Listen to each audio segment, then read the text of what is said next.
Zamislite za trenutak ovu scenu. Čovjek od 65 godina penje se na vrh najvišeg tornja u Veneciji, veže čudne konopce i tkanine oko svog tijela i bez ikakvog oklijevanja skače.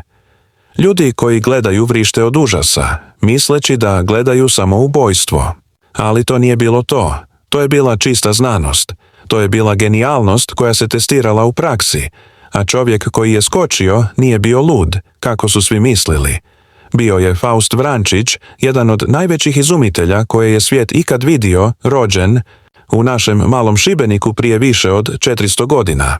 Danas ćemo zajedno otkriti nevjerojatnu priču ovog čovjeka koji je izumio stvari koje su postale uobičajene tek stotinama godina kasnije, ali je u svoje vrijeme tretiran kao luđak, kao opasan, sanjar, kao netko koga treba izbjegavati. Ovo je priča o geniju koji se rodio prerano za svoje vrijeme. Šibenik, godina 1521. Mali grad gdje se svi poznaju, gdje novosti stižu polako i gdje se sve što je drugačije gleda sa sumnjom. U ovom gradu rađa se Faust, sin plemićke, ali ne bogate obitelji. Od djetinjstva je drugačiji. Dok se druga djeca igraju drvenim lutkama, on crta čudne strojeve. Dok drugi uče samo latinski u školi, on sam uči 5 jezika. Dok drugi prihvaćaju stvari kakve jesu, on pita, zašto ne može biti bolje? Znate kako je živjeti u malom gradu kad ste drugačiji. Ljudi govore, šapću, upiru prstom. To dijete nije normalno, kažu. Nešto s njim nije u redu, komentiraju. I Faust raste slušajući to svaki dan. Ali, umjesto da odustane, on koristi tu energiju za stvaranje, za izumijevanje, za još veće snove. 20 godina Faust već savršeno govori latinski, talijanski, njemački, hrvatski i mađarski. Ne zato što ga je netko učio, već zato što je sam naučio. Razumije da znanje nema granica, da najbolje ideje dolaze kad možete razgovarati s ljudima iz različitih mjesta, kad možete čitati knjige iz različitih kultura, ali ono što Fausta čini stvarno posebnim nisu jezici. To je njegov inventivni um. On gleda na svijet i vidi probleme koje nitko drugi ne primjećuje. Vidi rješenja koja nitko drugi ne zamišlja. I što je najvažnije, ne samo sanja, već i gradi. Godine 1595. kad je već poštovani čovjek zbog svog obrazovanja i rada kao diplomat, Faust objavljuje nešto što će promijeniti sve. Machinae novae, ili na hrvatskom novi strojevi. Ova knjiga nije kao druge knjige tog vremena, pune riječi i teorija. Ova je knjiga puna crteža, detaljnih crteža 50 različitih strojeva. Strojeva koje nitko nikad prije nije vidio. A kakvi su to strojevi bili? Pripremite se za oduševljenje. Faust je nacrtao i objasnio kako napraviti funkcionalni padobran 300 godina prije nego što su braća Wright prvi put poletjela. Stvorio je projekt visećih mostova koji su identični modernim mostovima koje danas vidimo. Nacrtao je vjetrenjače efikasnije od postojećih. Stvorio je sustave zupčanika koji su postali uobičajeni tek u industrijskoj revoluciji. Ali društvo tog vremena nije bilo spremno za ove ideje. Kad je Faust pokazivao svoje crteže, ljudi su se smijali. Kako čovjek može letjeti? Pitali su. Kako se most može držati samo na kablovima? Rugali su se. Ovi crteži su fantazije čovjeka koji je izgubio razum, zaključivali su. Ono što je Fausta najviše bolilo nije bilo to što su ga zvali ludim. Bilo je to što je vidio da bi njegovi izumi mogli pomoći ljudima, mogli učiniti život lakšim, sigurnijim, zanimljivijim. Ali nitko nije htio pokušati, nitko nije htio riskirati. Svi su radije nastavili raditi stvari na stari način, na siguran način, na način kako se oduvijek radilo. Pomislite koliko je to moralo biti frustrirajuće. Zamislite da imate rješenje za probleme koji pogađaju tisuće ljudi, ali vas nitko ne sluša. To je kao da imate lijek za bolest, ali svi misle da izmišljate bolest. To je kao da imate ključ za blago, ali svi misle da blago ne postoji. Faust je pokušavao sve da dokaže da njegove ideje funkcioniraju. Gradio je male prototipove, radio je demonstracije. Objašnjavao je znanost iza svakog izuma, ali ništa nije pomagalo. Umovi ljudi su bili zatvoreni za novo, za drugačije, za revolucionarno. I tu dolazimo do najdramatičnijeg trenutka Faustova života. Godine 1617. sa 65 godina odlučuje učiniti nešto što će mu promijeniti život zauvijek. Gradi pravi padobran, temeljen na svojim crtežima od prije desetljeća, i odlučuje ga testirati na jedini mogući način, skačući s velike visine bira toranj Campanila Svetih Marka u Veneciji, visok toranj usred grada gdje mnogo ljudi može vidjeti. To nije bio čin očaja, to nije bilo samoubojstvo, to je bila znanost. To je bila konačna demonstracija da njegove ideje nisu ludost, već genijalnost. Ujutro skoka stotine ljudi se okuplja na trgu. Svi misle da će gledati smrt poremećenog čovjeka. Nitko ne vjeruje da će preživjeti. Nitko ne razumije da će upravo biti svjedok stvaranja povijesti. Faust pažljivo veže svoj padobran, provjerava svaki detalj, svaki čvor, svaku mjeru.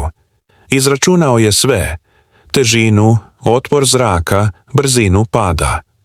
Za njega to nije skok u nepoznato.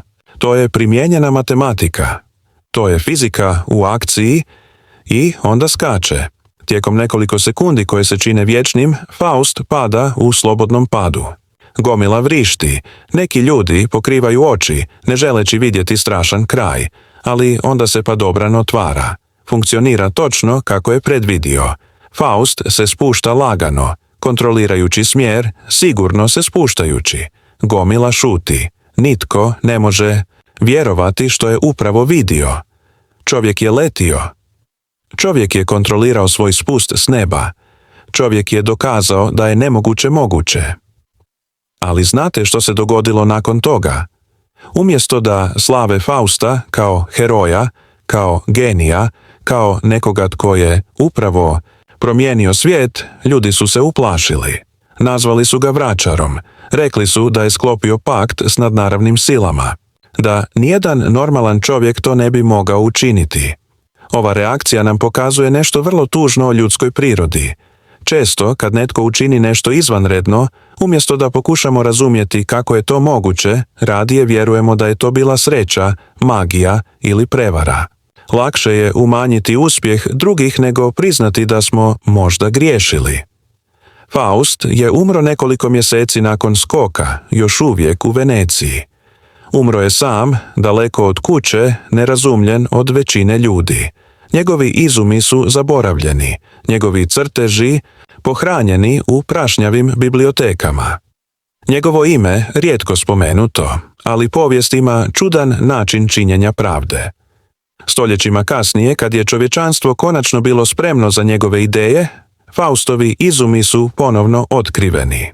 Moderni inženjeri pogledali su njegove crteže i bili su impresionirani preciznošću, funkcionalnošću, genijalnošću svakog detalja. Padobran koji je testirao u Veneciji postao je ključan za pilote, vojnike i avanturiste. Viseći mostovi koje je nacrtao postali su znamenitosti modernih gradova. Vjetrenjače su se razvile u vjetroturbine koje danas proizvode čistu energiju.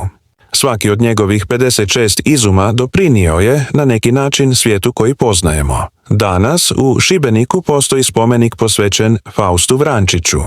Turisti iz cijeloga svijeta dolaze upoznati grad gdje se rodio ovaj genij. Djeca uče u školi o njegovim izumima. Inženjeri proučavaju njegove crteže. Konačno, Faust je dobio priznanje koje je zaslužio, ali to nas tjera na razmišljanje. Koliko još Faustova postoji oko nas?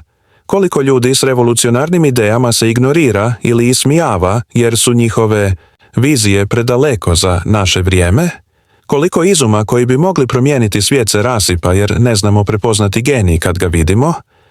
Faustova priča nas uči nekoliko važnih lekcija. Prva, pravi genij nije samo imati dobre ideje, već imati hrabrost da ih braniš čak i kad se svi ne slažu. Druga, društvo nije uvijek spremno prihvatiti promjene, čak i kad su te promjene jasno korisne. Treća, priznanje može doći kasno, ali istina uvijek pronađe svoj put. Faust Vrančić nije bio samo izumitelj. Bio je vizionar koji je mogao vidjeti stoljeća unaprijed od svog vremena. Bio je hrabar čovjek koji je riskirao vlastiti život da dokaže svoje teorije. Bio je pionir koji je otvorio putove koje će drugi slijediti puno vremena kasnije. Kad danas gledamo Šibenik, ne vidimo više samo mali grad na hrvatskoj obali. Vidimo koljevku jednog od najvećih genija čovječanstva. Vidimo mjesto gdje se rodio čovjek koji se usudio sanjati nemoguće i imao hrabrost da to učini stvarnošću. Sljedeći put kad vidite nekoga s drugačijim idejama, čudnim projektima, snovima koji se čine nemogućim, sjetite se Fausta. Sjetite se da su najveći napreci čovječanstva uvijek dolazili od ljudi koji su mislili drugačije, koji su dovodili u pitanje status quo, koji se nisu bojali pokušati nove stvari. Možda je ta osoba sljedeći Faust Vrančić, možda su njene lude ideje od danas očigledna rješenja od sutra. Možda, umjesto da nekoga nazivamo ludim, trebamo pažljivije slušati i pitati: kako vam mogu pomoći da ovaj san pretvorite u stvarnost? Ovo je prava lekcija koju nam je Faust Vrančić ostavio, da napredak uvijek dolazi od onih koji se usuđuju biti drugačiji, koji imaju hrabrost ne uspjeti pokušavajući nešto novo i koji nikad ne prestaju vjerovati da je bolji svijet moguć. Od drugačijeg dječaka u Šibeniku do svjetski priznatog genija, Faust nam pokazuje da nije važno odakle dolazite ili što drugi misle o vama. Važno je imati viziju, imati hrabrost i nikad ne prestati stvarati. Jer danas, kad padobranac skoči iz aviona, kad prijeđemo viseći most, kad vidimo vjetrenjače kako se okreću na horizontu, vidimo Faustovo nasljeđe. Vidimo da su se snovi čovjeka kojeg su zvali ludim pretvorili u stvarnost svih nas.